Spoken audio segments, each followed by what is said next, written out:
I pulled into Uncle Bill's driveway, adjusting my tie in the rearview mirror one last time. The late afternoon sun cast long shadows across his front lawn, and I could smell barbecue smoke drifting from the backyard. This was it, the pre-wedding family gathering before Danny's big day tomorrow. My stomach buzzed with excitement as I grabbed the bottle of champagne from the passenger seat, carefully chosen to celebrate my little brother's milestone moment. Walking up the familiar stone pathway, I rehearsed my best man speech one more time in my head. 28 years of brotherhood had led to this weekend, and I couldn't have been more proud. Uncle Bill opened the front door before I could knock, his weathered face carrying an expression I couldn't quite read. "Hey there, Uncle Bill," I grinned, holding up the champagne. "Can't wait for tomorrow. Danny's finally tying the knot." The color drained from his face as if I'd just told him someone had died. His mouth opened slightly, then closed again, like he was struggling to find words that wouldn't come. "Fred," he said slowly, his voice barely above a whisper. The wedding was last week. The champagne bottle slipped from my hands, shattering against the concrete steps. I stood frozen on Uncle Bill's doorstep, staring at the puddle of champagne and broken glass at my feet. The words echoed in my mind like a cruel joke that refused to become funny. Last week. The wedding was last week. My brother, my only remaining family after our parents died 3 years ago, had gotten married without telling me. "What do you mean last week?" I managed to choke out, though part of me already knew Uncle Bill wasn't the type to joke about something like this. Uncle Bill's shoulders sagged as he ushered me inside, carefully stepping around the glass. His living room felt different somehow, like I was seeing it through someone else's eyes. The family photos on his mantel seemed to mock me. Pictures of Danny and me as kids building sandcastles, playing catch, graduating from high school together. "Sit down, son," Uncle Bill said gently, his voice carrying the weight of someone about to deliver devastating news. Danny and Sarah got married last Saturday at a vineyard in Napa Valley. It was small, maybe 30 people. The room started spinning. 30 people. My mind raced through the possibilities. Who got invited to my brother's wedding while I sat at home completely oblivious? Uncle Bill disappeared into the kitchen and returned with a glass of water, setting it on the coffee table in front of me. "I don't understand," I said, my voice sounding foreign to my own ears. "Danny told me the wedding was this weekend. We talked about it just 2 weeks ago. I helped him pick out his tuxedo rental." Uncle Bill's face crumpled with sympathy and something else. Guilt, maybe. He sat down across from me, his hands clasped tightly in his lap. "Fred, I thought you knew. I thought maybe you chose not to come because of work or something. When I got the invitation, your name wasn't on it, but I figured there was some explanation." The water glass trembled in my hands as the full scope of the betrayal began to sink in. This wasn't a miscommunication or a lost invitation. This was deliberate. My brother had actively excluded me from the most important day of his life, then continued the charade by discussing wedding plans with me afterward like nothing had happened. "Who else was there?" I asked, though I wasn't sure I wanted to know the answer. Uncle Bill shifted uncomfortably. "Well, Aunt Martha and her kids, Cousin Jake and his wife, your dad's old business partner Tom, and his family, Sarah's parents and her sister, of course, some of their college friends." Each name hit like a physical blow. Distant relatives I saw maybe twice a year had been deemed worthy of witnessing Danny's marriage, but his own brother had been deliberately left out. The cousin who borrowed money from me last Christmas and never paid it back. The business partner who barely remembered my name at family gatherings. I pulled out my phone with shaking hands and opened social media, something I rarely did, but suddenly felt compelled to check. Sarah's Instagram account was public, and the evidence of my exclusion was right there in high-definition color. Photo after photo of the wedding I should have been at. Danny in his tuxedo, not the one we'd looked at together, but a different one entirely. Sarah in a flowing white dress beaming as she cut a 3-tier cake. Cousin Jake giving a toast that should have been mine to give. The timestamp on the photos confirmed Uncle Bill's words. 7 days ago. While I was at work thinking about the weekend ahead and the speech I'd prepared for my brother's bachelor party, Danny was saying his vows to someone else entirely. There has to be some explanation, I said, scrolling through image after image of the celebration I'd been excluded from. Maybe Sarah's family insisted on keeping it small. Maybe they ran out of space at the venue. But even as I said the words, I knew they were lies I was telling myself to make the truth hurt less. The venue looked spacious with room for twice as many guests. And if space had truly been an issue, wouldn't a brother take priority over distant cousins and family friends? Uncle Bill reached over and gently took my phone, setting it face down on the table. Fred, I think you need to talk to Danny directly. There might be more to this story than either of us knows. I nodded, though I wasn't sure I was ready for whatever explanation Danny might offer. How do you ask your brother why he erased you from one of the most important moments of his life? How do you have that conversation without destroying whatever relationship might be left between you? The drive home felt like moving through thick fog. Everything looked the same. The familiar streets of my neighborhood, the house I'd bought after our parents died, the mailbox I passed every day. But nothing felt real anymore. I kept thinking about the last time Danny and I had talked, just 5 days ago. He'd called to ask about borrowing my car because his was in the shop. We'd chatted for 20 minutes about work, the weather, his excitement about married life. Not once had he mentioned that he was already married, that the wedding had already happened, that I'd already been excluded from his new beginning. That night, I sat in my kitchen staring at my phone for 2 hours before finally finding the courage to call him. The phone rang 4 times before going to voicemail. Danny's cheerful voice invited me to leave a message promising he'd call back soon. The irony wasn't lost on me. He'd return my call soon, but apparently hadn't thought to invite me to his wedding at all. Danny, it's Fred. I just found out about the wedding. Call me back when you get this.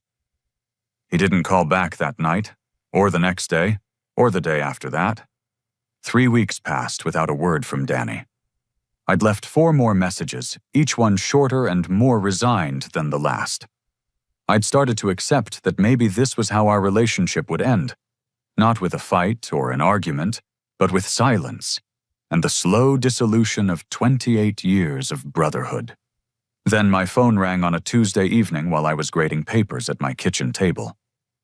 Danny's name appeared on the screen, and my heart jumped despite everything that had happened. Maybe he was finally ready to explain. Maybe there was some reasonable explanation I hadn't considered. Fred, hey, glad I caught you. Danny's voice was casual, warm, even as if nothing had happened between us. How have you been?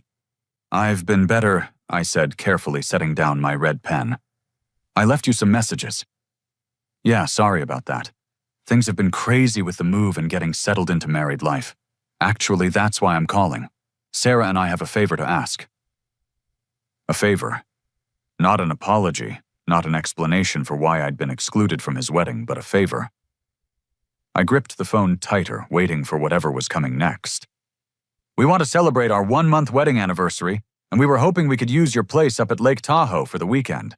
Nothing big, just 20 or so close friends and family.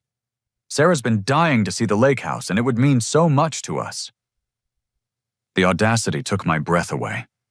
The lake house, our grandfather's property that he'd left specifically to me in his will, was Danny's solution to celebrating a marriage he'd hidden from me. I could hear Sarah's voice in the background, though I couldn't make out the words. You want to use Grandpa's house for a party? I asked, my voice carefully neutral. Not a party exactly, more like an intimate celebration. Sarah's already found this amazing catering company, and her sister knows a florist who could do something really elegant with the outdoor space. We've been planning it for weeks. Planning it for weeks. While he'd been ignoring my calls and avoiding the conversation about why I wasn't at his wedding, he'd been making plans to use my property for his celebration. Danny, we need to talk about the wedding first, about why I wasn't invited. There was a pause, and I could hear muffled conversation in the background. When Danny came back on the line, his tone had shifted slightly, becoming more defensive. Look, Fred, I know you're upset about that, but it was Sarah's decision to keep the wedding small and drama-free. You know how you and Sarah can get when you're in the same room together. Drama-free, I repeated.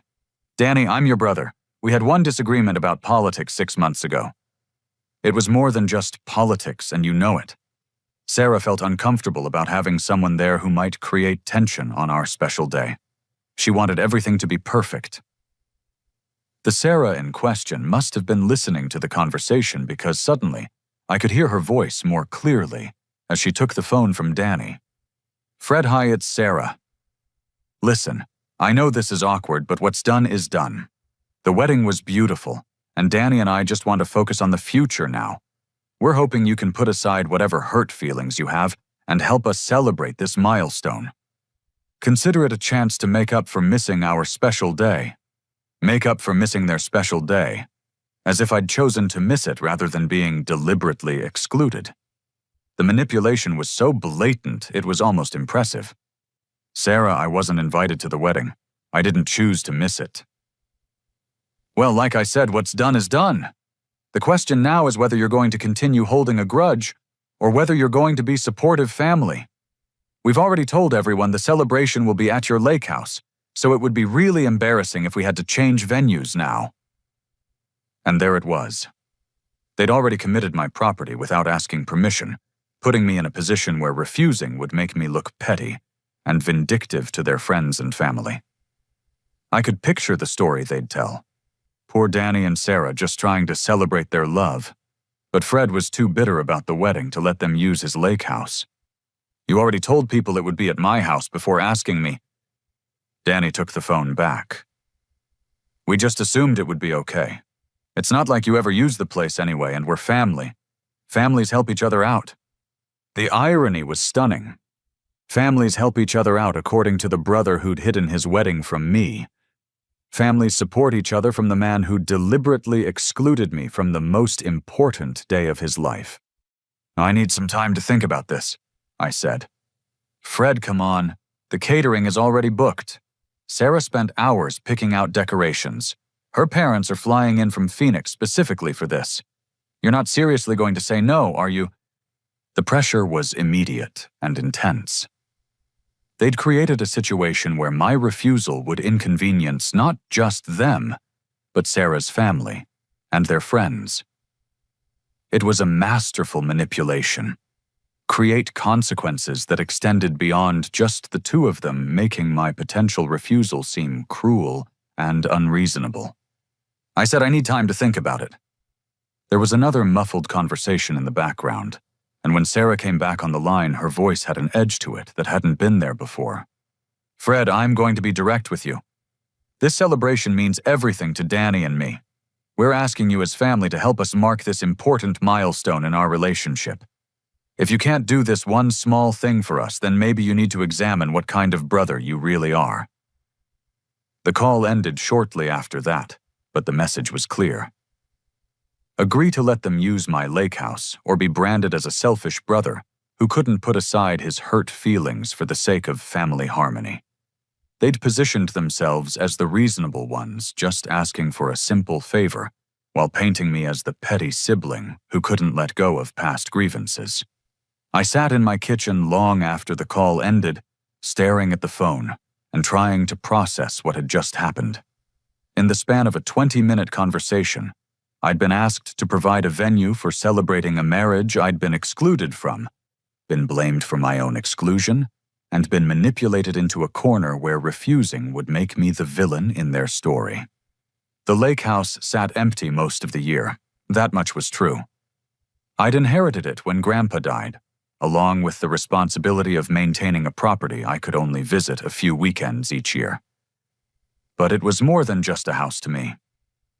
It was the place where Danny and I had spent our childhood summers, where our parents had taught us to fish and build campfires and appreciate the quiet beauty of the mountains.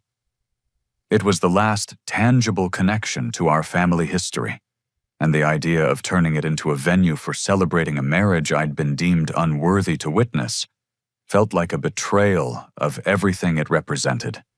But they'd already told people, already made commitments, already created a situation where my refusal would ripple out beyond just the three of us and affect innocent people who had nothing to do with our family drama. That night, I drove up to the lake house for the first time in months, needing to see the place and think clearly about what Danny and Sarah were asking of me. The 2-hour drive gave me time to replay the conversation and consider my options, none of which seemed particularly appealing. I spent that night at the lake house sitting on the deck and watching the moonlight reflect off the water. By morning, I'd made my decision. I was going to say no. Danny and Sarah had excluded me from their wedding, manipulated me into this position, and shown no remorse for the pain they'd caused. Using my family property to celebrate their marriage felt like adding insult to injury. But Danny wasn't finished. Over the next week, my phone rang constantly with calls from family members I rarely heard from each one, with the same basic message delivered in slightly different ways. Aunt Martha called first, her voice shaky with emotion. She was Danny's godmother and had always been protective of him even when we were kids. "Fred, honey, I heard about this little disagreement between you and Danny. I know you're hurt about the wedding situation, but you can't let that divide the family. Your parents would be heartbroken to see their boys fighting like this." Bringing our parents into it was a low blow, but effective. Aunt Martha had a gift for finding the exact emotional pressure point that would cause the most guilt. It's not about fighting Aunt Martha. It's about respect and boundaries. "Oh, sweetheart, I know Danny should have handled the wedding invitation situation better, but he's young and in love, and Sarah has very specific ideas about how she wants things done. You know how brides can be about their perfect day." Young and in love. Danny was 35 years old, not some teenager making impulsive decisions. And the suggestion that Sarah's preferences justified excluding immediate family from a wedding was absurd. But Aunt Martha had always been good at making unreasonable behavior sound perfectly rational. "The thing is," she continued, "Sarah's parents are already planning their travel. They've booked flights and taken time off work specifically for this celebration. If you don't let them use the lake house now, it's going to affect a lot of innocent people." The same argument Danny and Sarah had used, presented as if Aunt Martha had come to this conclusion independently, rather than being coached on what to say. I could practically hear the script they'd given her. Cousin Jake showed up at my house 2 days later without calling first. I opened the door to find him standing on my front porch, with his hands shoved deep in his jacket pockets, looking uncomfortable but determined. "We need to talk," he said, brushing past me into the house without waiting for an invitation.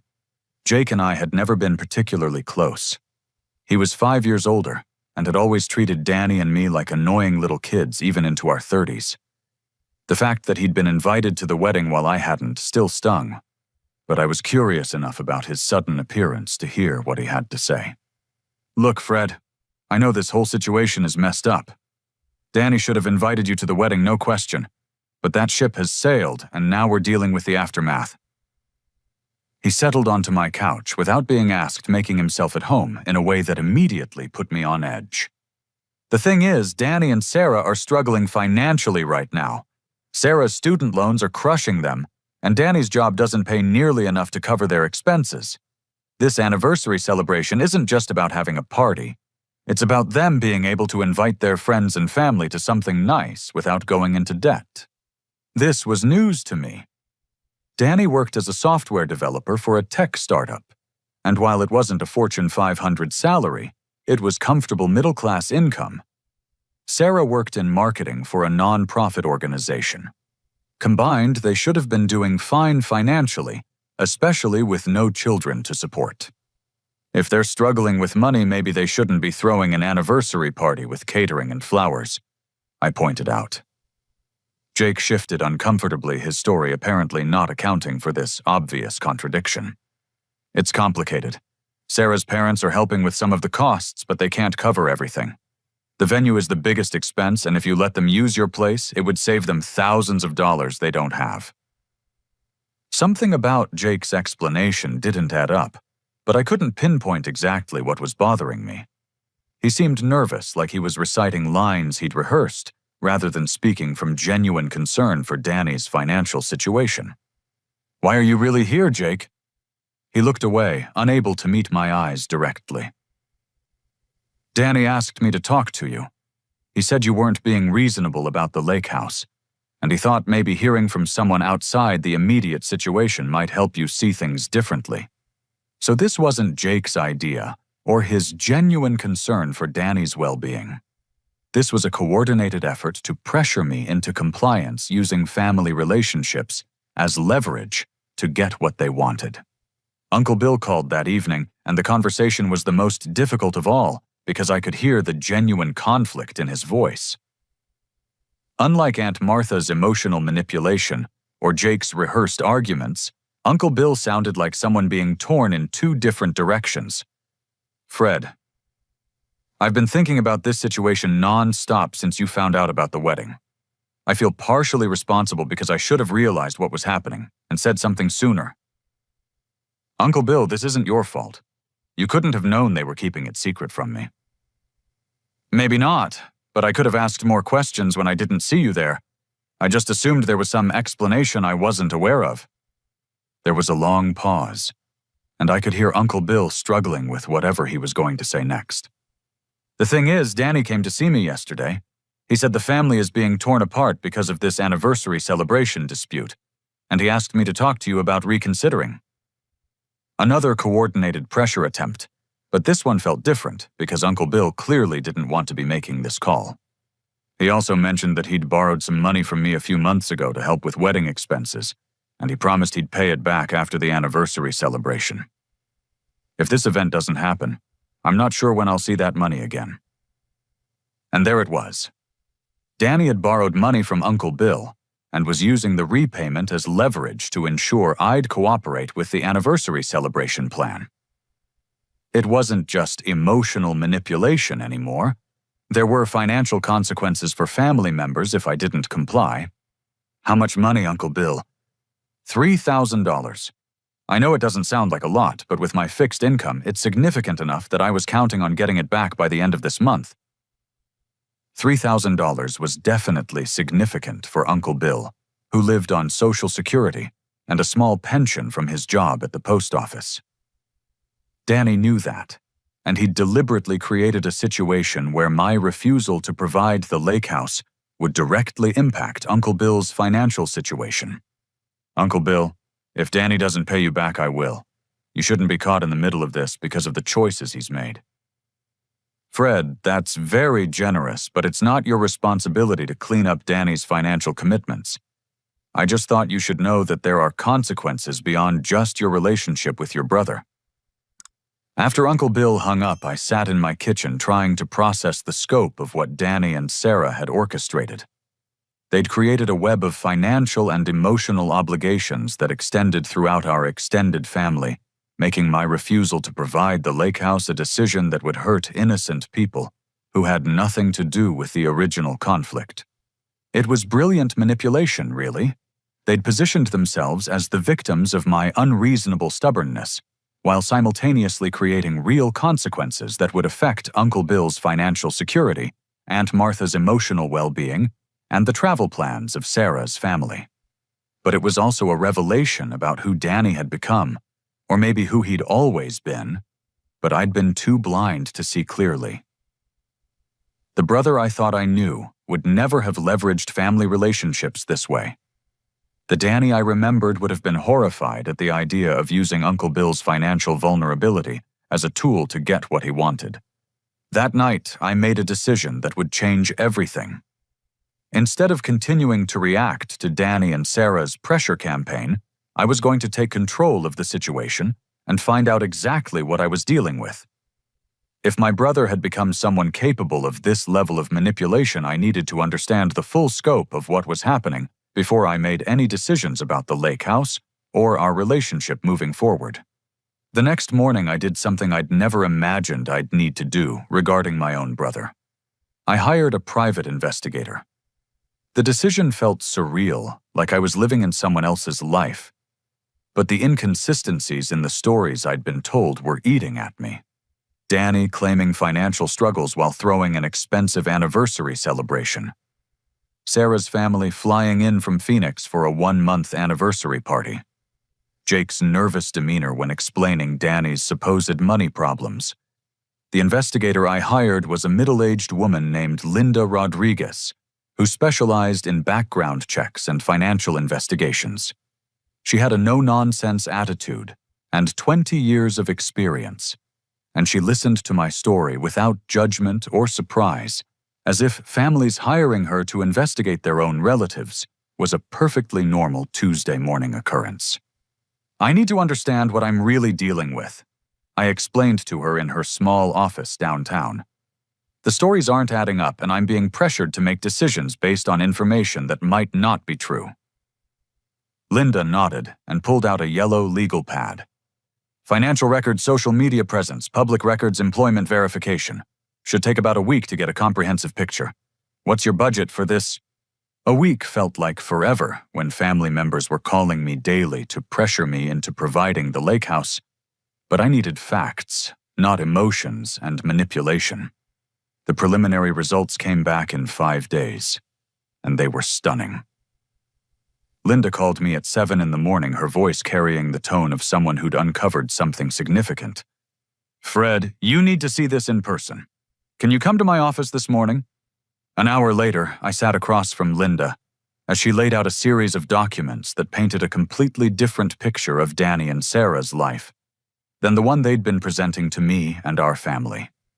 "Your brother and his wife aren't struggling financially," Linda said, pointing to bank statements she'd obtained through public record searches. "Their combined annual income is $112,000, which is well above the median for their age group in this area." She slid another document across the desk. "Sarah's father owns 3 successful auto dealerships in the Phoenix area. His net worth is approximately $2.4 million. According to the wedding vendor receipts I was able to track down, he paid for the entire wedding, which cost just over $80,000. $80,000 for a 30-person wedding. That was nearly 3 times what the average American wedding cost, hardly the intimate budget-conscious affair Danny had described. But here's where it gets interesting." Linda continued, pulling out a thick folder.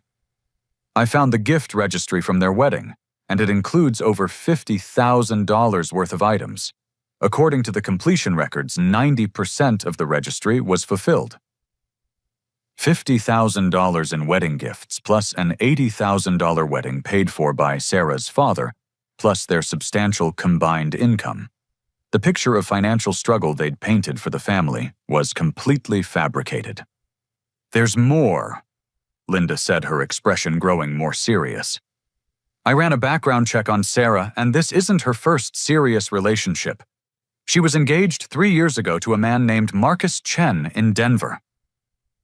She handed me a printed email thread that made my blood run cold. Marcus's brother contacted me after he saw my inquiries in the public records. He wanted to share his experience because he recognized the pattern. The emails detailed a story that was eerily similar to what I was experiencing. Sarah had systematically isolated Marcus from his family over the course of 18 months. She'd manufactured conflicts with his siblings, convinced him that his parents disapproved of their relationship, and gradually created a situation where Marcus felt he had to choose between Sarah and his family. According to Marcus's brother, she intercepted phone calls and text messages, deleted emails, and told elaborate lies about what family members had said about Marcus. By the time they got engaged, Marcus had stopped speaking to most of his family because he believed they were trying to sabotage his relationship. The engagement ended when Marcus discovered Sarah had been lying about a family emergency to prevent him from attending his grandfather's funeral.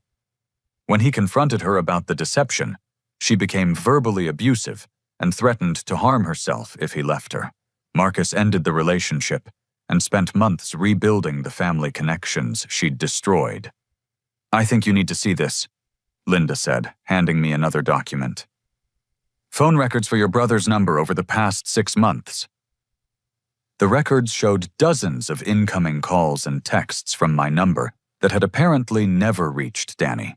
According to the phone company's records, calls from my number to Danny's had been automatically forwarded to a secondary number, Sarah's phone, for the past 4 months.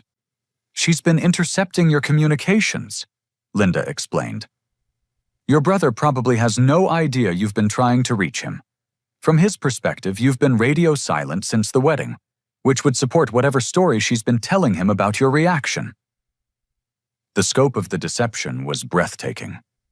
Sarah had been systematically cutting Danny off from his family while making it appear that we were the ones rejecting him. Every call I'd made, every text I'd sent, had been redirected to her phone instead of reaching my brother. Danny probably believed I was angry and refusing to communicate, while I believed he was ignoring my attempts to reconcile. There's one more thing, Linda said, pulling out a final document. I found the venue booking for their anniversary celebration. It's not at your lake house. They've had a reservation at the Ritz-Carlton in Half Moon Bay for the past month. The deposit was paid by Sarah's father. I stared at the reservation confirmation, trying to process what this meant. They'd never needed my lake house for their celebration. They already had a venue booked at one of the most expensive hotels in Northern California. The entire pressure campaign had been about something else entirely. Why would they lie about needing the lake house if they already have a venue? I asked. Linda leaned back in her chair, her expression thoughtful. Based on what I've learned about Sarah's previous relationship pattern, I'd guess this is about isolation. She wants to create a situation where you either comply with an unreasonable request, making you complicit in your own marginalization, or refuse, and appear unreasonable to the rest of your family. Either outcome serves her goal of separating your brother from his support system. The manipulation was so sophisticated, it was almost impressive. If I agreed to provide the lake house, I'd be enabling Sarah's control over Danny and validating the lies she'd told about our family's financial situation. If I refused, I'd appear petty and vindictive, further justifying Danny's separation from his family in his own mind. What do I do with this information? I asked Linda. That's up to you, she said. But in my experience, the people being manipulated usually want to know the truth, even if they're not ready to accept it initially. The question is whether you think your brother is still reachable, or whether she's already succeeded in turning him against his family completely. I left Linda's office with a folder full of evidence and a decision to make that felt impossible. How do you tell someone they're being manipulated by the person they love most? How do you present evidence of deception without seeming like the jealous brother who can't accept his siblings' happiness? But I also knew I couldn't let Sarah continue to destroy Danny's family relationships while he remained unaware of what was happening.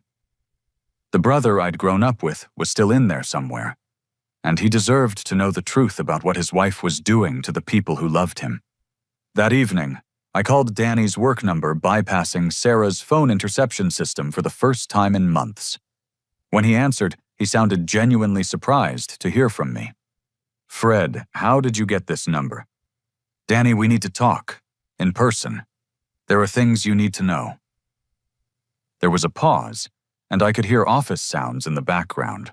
Phones ringing, keyboards clicking, the normal sounds of a workplace that felt completely surreal given the conversation we were about to have. Is this about the lake house? Because Sarah said you've been really unreasonable about the whole thing. Sarah said, everything Danny believed about my reaction, my communications, my unwillingness to participate in their celebration was based on what Sarah had told him rather than any direct interaction between us. It's about more than the lake house, I said. Danny, I've been trying to reach you for weeks. I've called, I've texted, I've left messages. Have you gotten any of those? Another pause, longer this time. No, I haven't gotten any messages from you. I figured you were too angry to talk. I'm going to send you an address. Can you meet me tomorrow evening? Come alone. Don't tell Sarah where you're going or who you're meeting with. Fred, that sounds really paranoid. Why can't Sarah know I'm talking to my own brother? Because she's been lying to both of us for months, I thought. Because she's destroyed a family in Denver, and she's working on destroying ours. Because everything you believe about our family and our relationship is based on deception. But I couldn't say any of that over the phone. Danny needed to see the evidence, and he needed to hear the truth in an environment where Sarah couldn't control or manipulate the conversation. Danny, I'm asking you to trust me one more time. Meet me tomorrow night and I'll explain everything. After that, you can make whatever decisions you want about our relationship and the lake house and everything else. But you deserve to know the truth about what's been happening.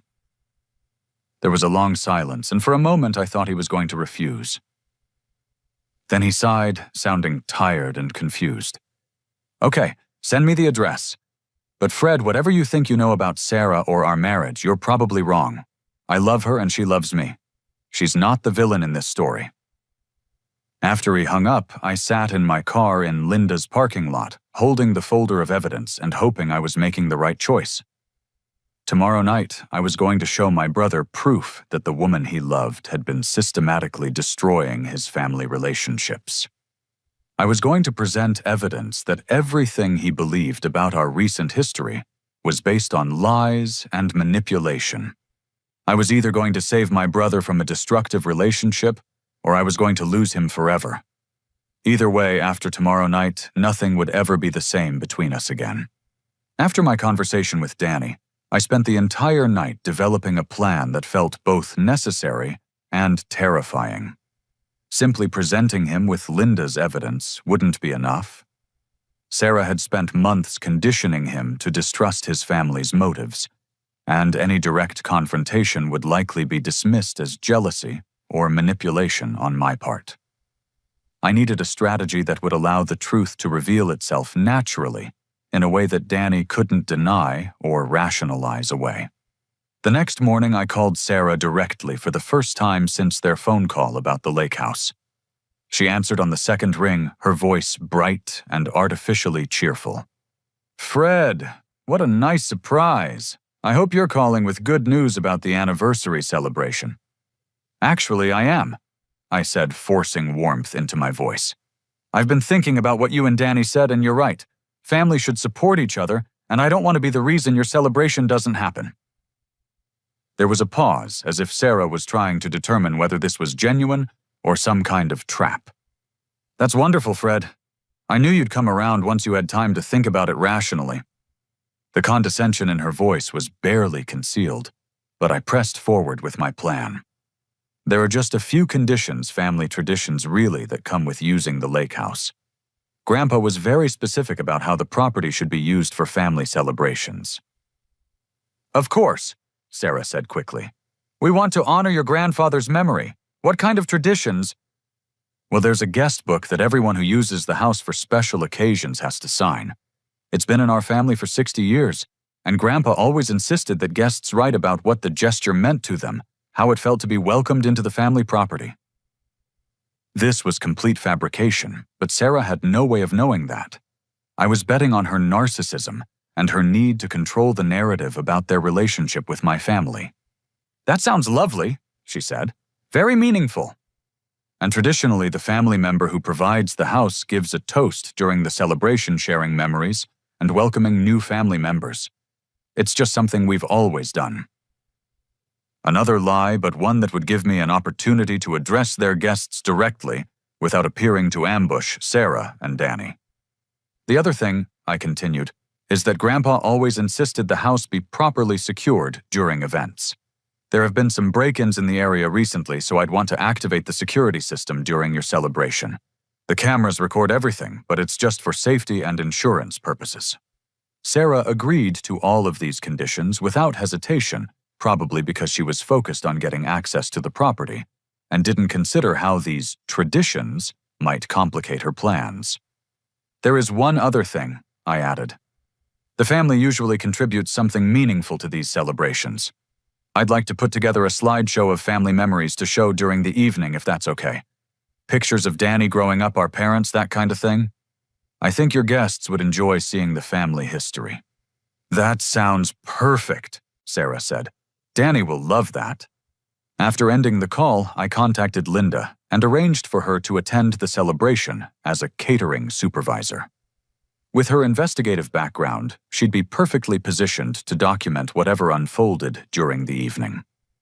I also reached out to Uncle Bill, Aunt Martha, and Cousin Jake, inviting them to attend what I described as a family reconciliation celebration.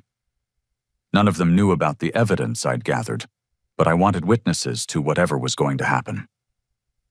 The most challenging part of my plan was creating the slideshow Sarah had agreed to. I spent hours going through family photos, but interspersed between the innocent childhood pictures and family vacation memories, I included screenshots of the evidence Linda had gathered. Bank statements showing their actual financial situation, copies of the intercepted phone records, documentation of the Ritz-Carlton reservation they'd been hiding, photos and details from Marcus's brother about Sarah's previous relationship pattern. I also included a recording I'd made of my conversation with Marcus himself. Linda had arranged for me to speak with him directly, and he'd agreed to share his experience with Sarah's manipulation tactics. His story was heartbreaking and familiar. A man who'd lost his family relationships because he'd trusted someone who was systematically destroying them. The slideshow was designed to look like a normal family presentation for the first 10 minutes, lulling the audience into thinking they were watching harmless nostalgia. Then the evidence would begin appearing gradually at first, then building to an overwhelming documentation of Sarah's deception and manipulation. Danny met me the evening before the anniversary celebration as we'd arranged. I'd chosen a quiet restaurant where we could talk without interruption, but I didn't plan to present any evidence that night. Instead, I wanted to plant seeds of doubt and encourage him to pay attention to things he might have been overlooking. "I'm glad you decided to let us use the lake house," Danny said after we'd ordered our food. "Sarah was worried you were too angry about the wedding to ever forgive us." "Danny, have you been getting my phone calls and messages over the past few months?" He looked confused by the question. "No, like I said, I figured you were too upset to want to talk. Sarah said she thought you needed space to process your feelings about the wedding situation," Sarah said. Again, everything Danny believed about my reaction was filtered through Sarah's interpretation rather than direct communication between us. "What if I told you I've been calling and texting you regularly trying to reach you to talk about what happened?" Danny's expression shifted slightly, the first hint of doubt I'd seen from him in months. "That's impossible. I would have gotten those messages." "Would you? When's the last time you checked your phone settings to see if anything had been changed?" He pulled out his phone, his movements becoming less confident. "I don't really mess with the technical stuff. Sarah handles most of that because she's better with technology." Sarah handles most of that. Of course she did. I watched Danny scroll through his phone settings, his confusion growing, as he encountered configurations he didn't remember setting up. "Danny, tomorrow night during the celebration, I want you to pay attention to how Sarah reacts to certain things. Watch her face when family members talk about their relationships with you. Notice whether the stories she's told you about our family match what you observe directly." "Fred, you're starting to sound paranoid. Sarah isn't some master manipulator. She's my wife and she loves me. I'm sure she does love you in her way. But love and control aren't the same thing, and sometimes people who love us still make choices that hurt us or the people we care about." Danny left the restaurant that night looking troubled, though I wasn't sure if that was because of what I'd said or because he was dreading having to report our conversation to Sarah.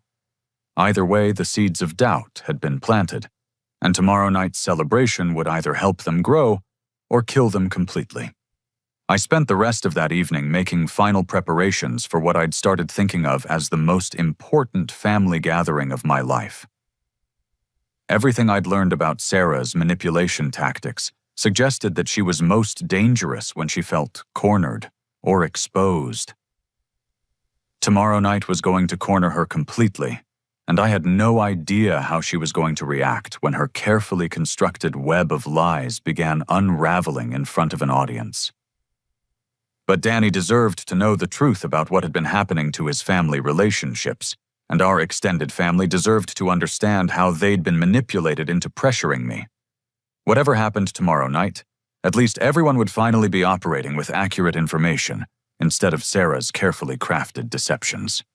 I fell asleep that night, thinking about our grandfather and the lake house that had brought our family together for so many celebrations over the years. Tomorrow, it was either going to heal the wounds Sarah had created, or it was going to be the place where our family finally broke apart completely. Either way, the truth was finally going to come to light. The day of Sarah and Danny's anniversary celebration dawned clear and beautiful, the kind of perfect Lake Tahoe weather that made the mountains look like a postcard. I arrived at the lake house 3 hours before the guests were scheduled to arrive, wanting time to set up the slideshow equipment and coordinate with Linda, who had arrived early in her role as catering supervisor. "Are you sure you're ready for this?" Linda asked, as we tested the projection system in the living room. "Once you start that slideshow, there's no taking it back. Your relationship with your brother is going to change permanently, one way or another." I nodded, though my hands were shaking slightly as I connected the laptop to the projector. Danny deserves to know the truth. Whatever happens after that is his choice to make. The caterers arrived first, followed by the florist Sarah had hired to decorate the outdoor deck space.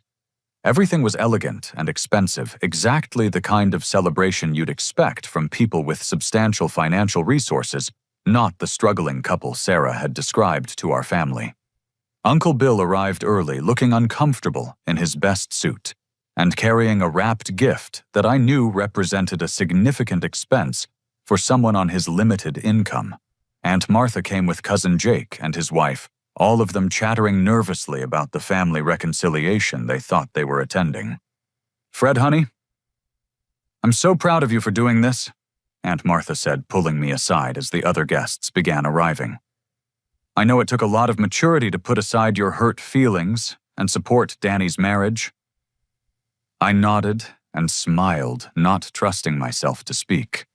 In a few hours, Aunt Martha would understand exactly how she'd been manipulated into participating in this pressure campaign, and I wasn't sure how she was going to react to learning the truth. Sarah and Danny arrived fashionably late, making an entrance that seemed designed to emphasize their status as the guests of honor. Sarah wore a flowing white dress that looked expensive and bridal, while Danny was in a suit I'd never seen before. They looked happy and confident, the picture of a successful couple celebrating their love.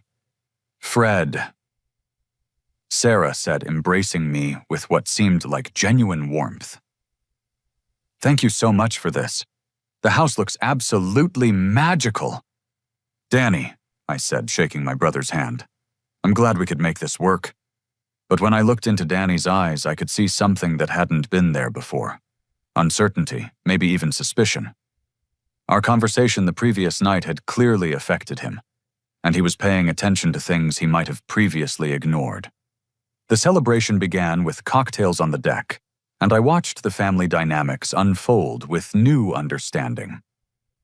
Sarah dominated every conversation, subtly steering discussions away from topics that might remind Danny of positive family memories. When Uncle Bill mentioned a fishing trip he'd taken with Danny and me 2 summers ago, Sarah quickly changed the subject to their honeymoon plans. When Cousin Jake started telling a funny story about Danny's college years, Sarah interrupted with a comment about how much Danny had matured since then. It was masterful social manipulation, so smooth that most people wouldn't even notice it was happening. But Danny was noticing now, his expression growing more troubled as the evening progressed. Dinner was served at 7, and I stood to offer the traditional toast I'd told Sarah about. The guests quieted down, expecting a typical family welcome speech. "Thank you all for being here tonight to celebrate Danny and Sarah's marriage."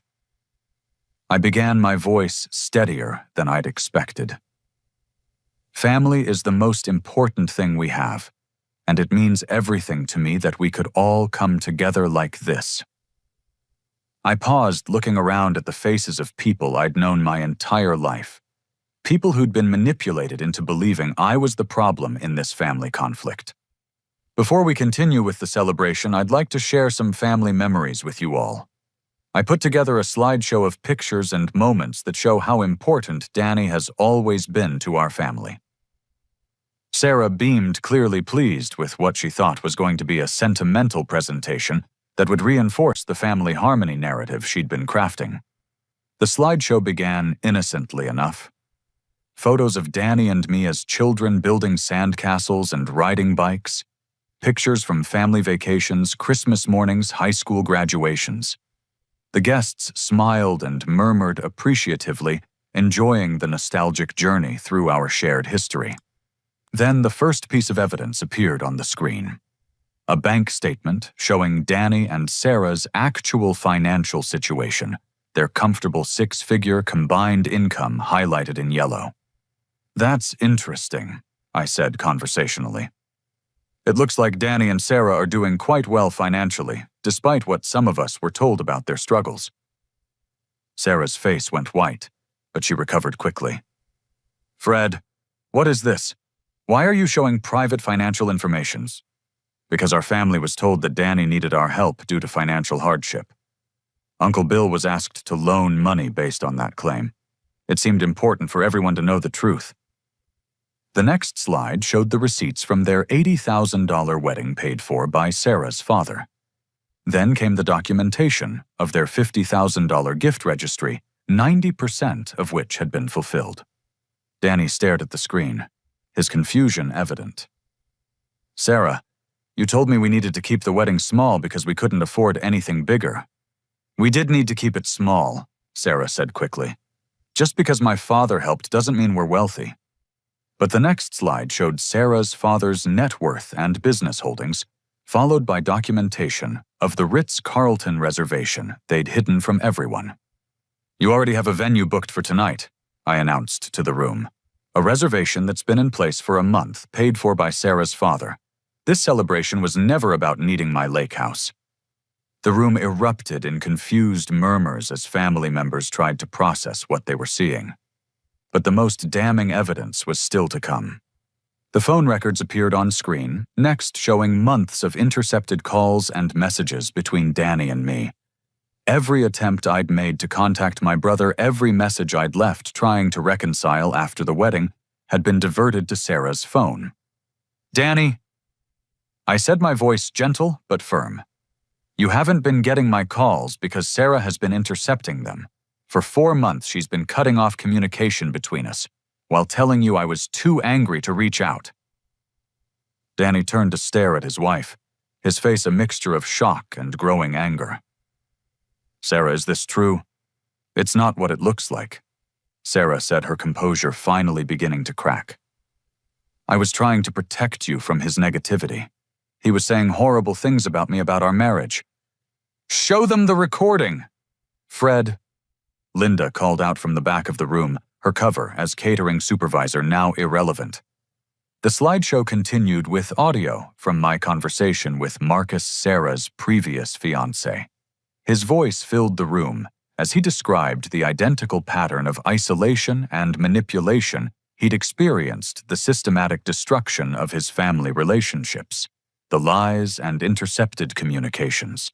"She told me my family was trying to sabotage our relationship," Marcus's voice explained. "She convinced me that they were jealous of my happiness and wanted to break us up. By the time I realized what was happening, I'd lost contact with almost everyone I cared about." Sarah stood up abruptly, her chair falling backward. "This is insane. You hired a private investigator to dig up dirt on me. You're the one who's manipulative, Fred. You're trying to destroy my marriage because you can't stand that Danny chose me over his family." But the evidence was overwhelming, and everyone in the room could see the pattern clearly now. The financial lies, the communication interception, the systematic isolation tactics, the previous relationship, where she'd exhibited identical behavior. Danny stood up slowly, his face pale, but his voice steady. "Sarah, I need you to explain this. All of it. The phone calls, the lies about money, the wedding invitation list. I need to understand what's been happening." "What's been happening?" Sarah snapped her mask, finally slipping completely. "Is that your family has been trying to come between us since the day we got engaged. Your brother is jealous because he's alone and bitter, and he can't stand seeing you happy." "I've been trying to call him for months," Danny said quietly. "Every week, sometimes more. I thought he was ignoring me." "Because I was protecting you from his toxic influence," Sarah shot back. "You're too trusting, Danny. You don't see how manipulative your family can be." "My family—" Danny's voice was getting louder now, his confusion turning to anger. "Sarah, you lied about our finances to get money from Uncle Bill. You intercepted my communications with my brother. You excluded him from our wedding and then tried to manipulate him into providing a venue for a celebration you'd already booked somewhere else." The room was completely silent, except for Sarah's increasingly desperate attempts to explain away the evidence. But with each word, she revealed more of her true nature: manipulative, controlling, and utterly without remorse for the pain she'd caused. "Fine," she said finally, her voice turning cold and vicious. "You want to know the truth? Your family is a bunch of small-minded, ordinary people who were holding you back. I was trying to help you become the person you're capable of being, instead of settling for their mediocre expectations." She turned to face the room, her composure completely gone now. "You all act like you care about Danny, but where were you when he was struggling in college? Where were you when he was trying to start his career? I'm the one who encouraged him to reach for more, to expect better from life." "Sarah, stop," Danny said, but she was beyond stopping now. "Fred is jealous because he's stuck in this dead-end teaching job while Danny has a real career. Uncle Bill is bitter because his own family fell apart. Aunt Martha is lonely and wants to live through other people's relationships. None of you have ever truly supported Danny's dreams." The cruelty in her voice was shocking, but it was also revelatory. This was who Sarah really was when she wasn't carefully managing her image and manipulating people's perceptions. This was the person my brother had married without ever really knowing her true nature. Danny stood up, his decision clear in his posture and expression. "Sarah, we're leaving. Now. And when we get home, we need to have a very long conversation about our marriage and whether it can survive what I've learned tonight." "Don't you dare blame me for this," Sarah hissed. "Your family set this up to humiliate me. They never wanted our marriage to succeed." "My family wanted me to be happy," Danny said firmly. "And they were trying to protect me from someone who was systematically destroying my relationships with the people who love me." Sarah stormed out of the lake house, leaving Danny to face the room full of family members who'd finally seen the truth about what had been happening to their family dynamics. The silence that followed her departure was heavy with shock and understanding. Danny turned to me, his eyes filled with tears and regret. "Fred, I'm so sorry. I don't know how to begin to make up for what happened, but I want to try. And for the first time in months, I believed that my brother was truly back. 3 months have passed since that night at the lake house, and the transformation in our family has been remarkable." Danny and Sarah divorced 6 weeks after the anniversary celebration that never happened at the Ritz-Carlton. The divorce was swift and uncontested. Once Danny understood the full scope of Sarah's manipulation, he wanted nothing more than to extricate himself from the relationship as quickly and completely as possible. The days immediately following the revelation were some of the most difficult of Danny's life. He moved into a small one-bedroom apartment across town and began seeing a therapist who specializes in recovery from manipulative relationships. The process of understanding how thoroughly he'd been deceived was painful and humbling, but necessary for his healing. I keep thinking about all the signs I missed. Danny told me during one of our weekly dinners, a tradition we'd reestablished as part of rebuilding our relationship. The way she always had an explanation for why family gatherings were inconvenient, how she managed all my communications, the way she reframed every conflict to make our family seem unreasonable. Dr. Jennifer Walsh, the therapist Danny had been working with, explained to both of us how sophisticated psychological manipulation works. People like Sarah are experts at identifying and exploiting emotional vulnerabilities, she said during a joint session Danny had asked me to attend. They isolate their targets gradually, so subtly that the victim doesn't realize what's happening until the process is nearly complete.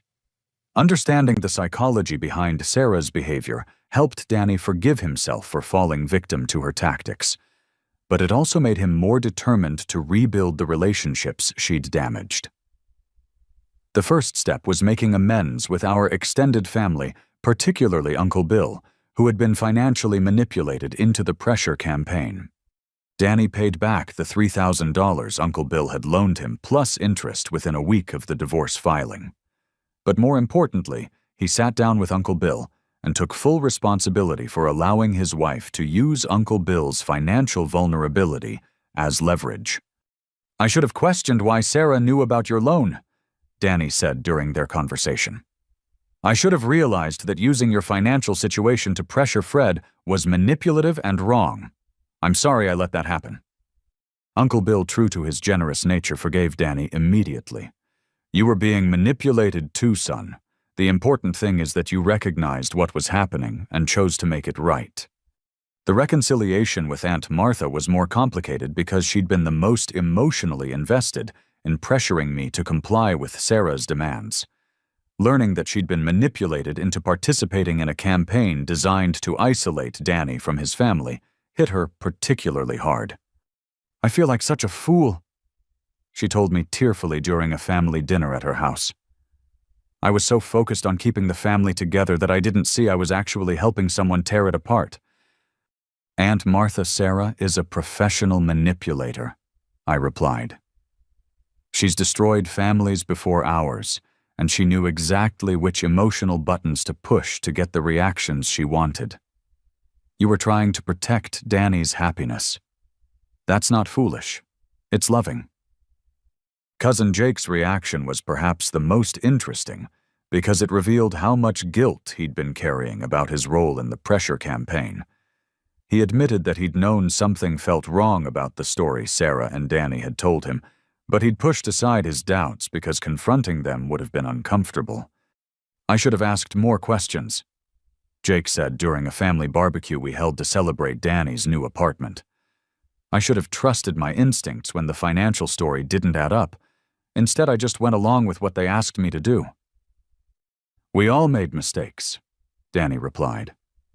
"The important thing is that we learned from them and that our family survived Sarah's attempts to destroy it." The healing process wasn't just about forgiveness and reconciliation, though. It was also about establishing new boundaries and communication patterns that would prevent similar manipulation from succeeding in the future. Danny and I implemented a rule that all important family communications would be direct, without spouses or partners acting as intermediaries. We also agreed to trust our instincts when something felt off about family dynamics, rather than dismissing concerns to keep the peace. Linda Rodriguez, the private investigator who'd helped uncover the truth about Sarah's behavior, became an unexpected friend during this process. Her professional expertise in recognizing manipulation tactics helped our family understand not just what had happened, but how to protect ourselves from similar situations in the future. "The most important thing," Linda told us during a family meeting, "is to maintain direct relationships with each other. Manipulators thrive when they can control information flow and interpretation. When family members communicate directly and regularly, it becomes much harder for someone to create the kind of isolation Sarah achieved." Danny's recovery from the marriage has been steady and encouraging. The therapy has helped him understand not just how he was manipulated, but why he was vulnerable to that manipulation in the first place. Growing up without our parents for most of his adult life had created an emotional need for the kind of intense, exclusive relationship Sarah offered, but he's learned to distinguish between healthy intimacy and controlling behavior. "I thought love meant wanting to spend all your time with someone and prioritizing their needs above everything else," Danny explained to me during one of our fishing trips to the lake house. Sarah convinced me that a good husband puts his wife's comfort above his family's feelings, and that seemed romantic and mature at the time. Love should enhance your other relationships, not replace them.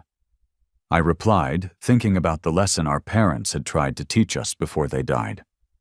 The right person for you will want you to have strong family connections because those relationships make you happier and more complete. The lake house has become central to our family's healing process. We've established a new tradition of monthly gatherings there, open to all family members, and designed to strengthen the connections Sarah had worked so hard to weaken. Uncle Bill has become the unofficial coordinator of these events, using his organizational skills and genuine love for bringing people together. Your grandfather would be proud, Uncle Bill told me during our most recent gathering. He always said this place was meant to bring families together during difficult times. Danny has also used the lake house as a place for personal reflection and growth. He spends weekends there alone, sometimes processing what happened to him and planning for his future. The solitude helps him distinguish between his own thoughts and desires and the preferences Sarah had gradually imposed on him during their relationship. I'm remembering who I was before I met her, Danny told me after one of these solo retreats. I'd forgotten how much I enjoyed reading or how peaceful I found hiking in the mountains.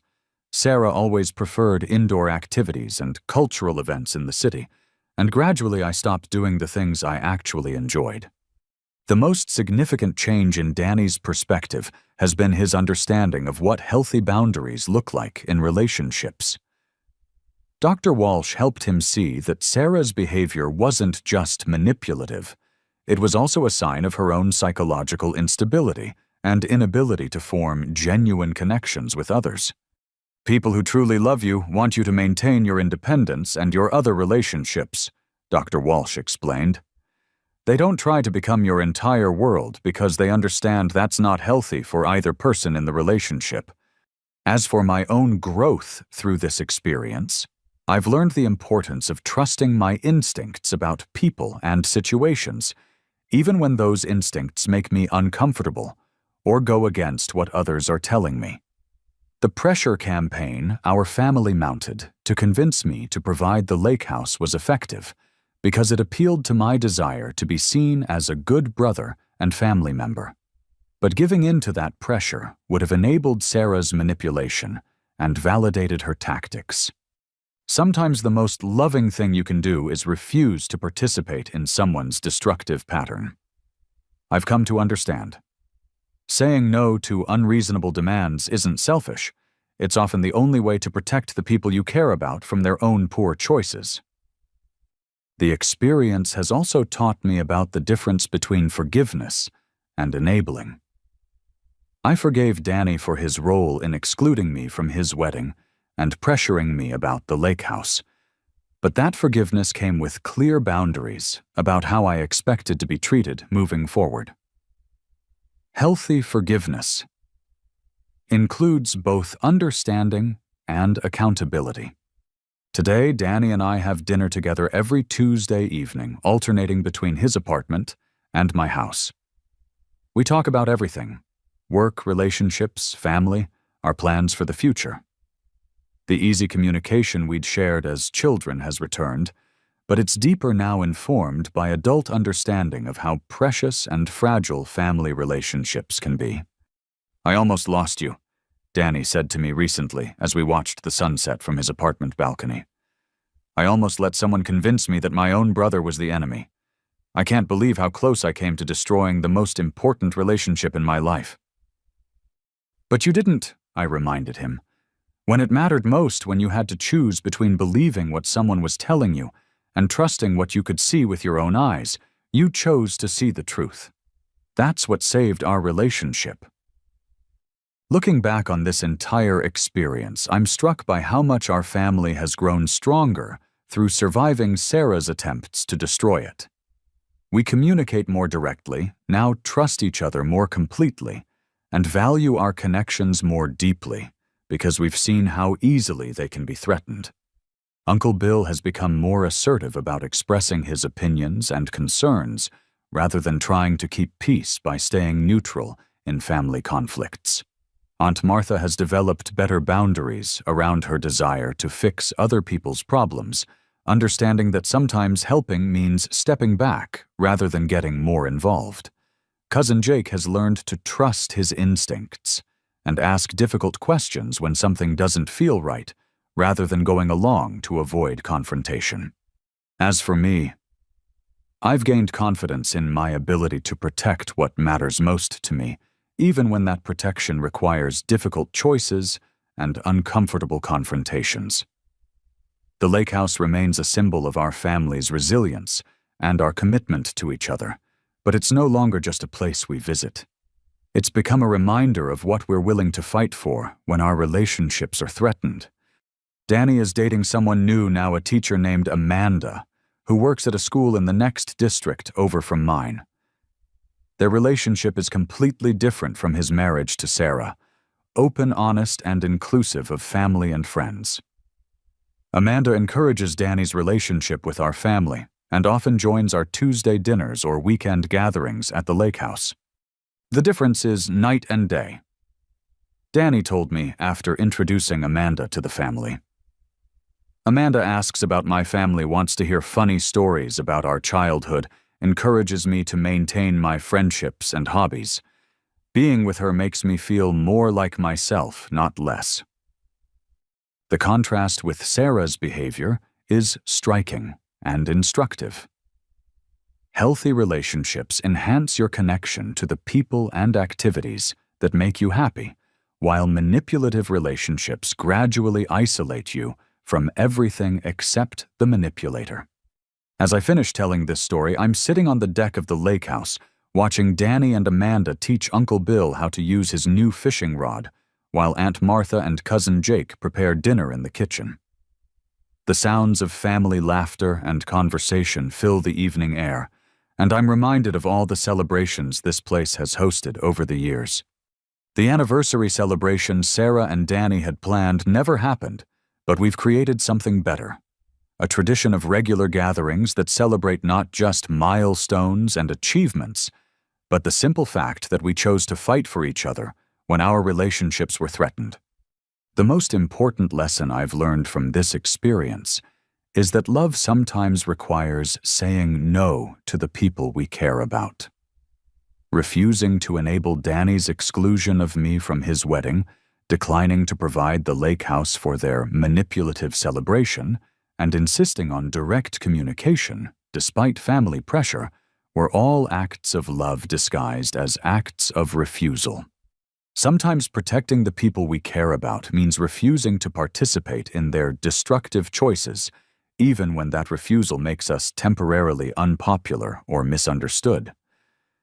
Sometimes, the most loving thing we can do is maintain our boundaries and insist on healthy relationship patterns, even when doing so creates conflict or discomfort. But most importantly, this experience taught me that family relationships are worth fighting for, even when that fight is difficult and painful.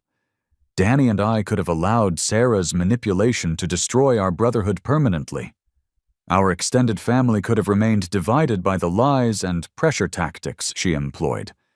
Instead, we chose to do the hard work of uncovering the truth and rebuilding what had been damaged. The lake house will host many more celebrations in the years to come. But none will be more meaningful than the regular gatherings where we simply enjoy each other's company and remember how much our family connections mean to all of us. We've learned not to take those connections for granted, and we've developed the tools and boundaries necessary to protect them from future threats. As the evening light fades over Lake Tahoe and our family prepares for another evening of stories and laughter, I'm grateful for every difficult moment that led us to this place.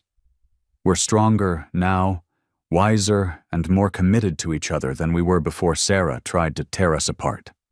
Sometimes the greatest gift life gives us is the opportunity to discover just how much we're willing to sacrifice to protect what matters most.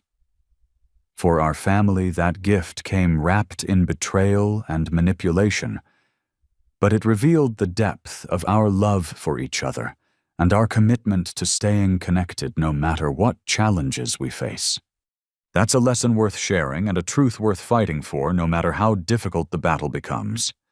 Have you ever had to choose between keeping the peace and protecting your boundaries with family? Sometimes the hardest thing about loving someone is refusing to enable their destructive choices, even when saying no makes you look like the bad guy.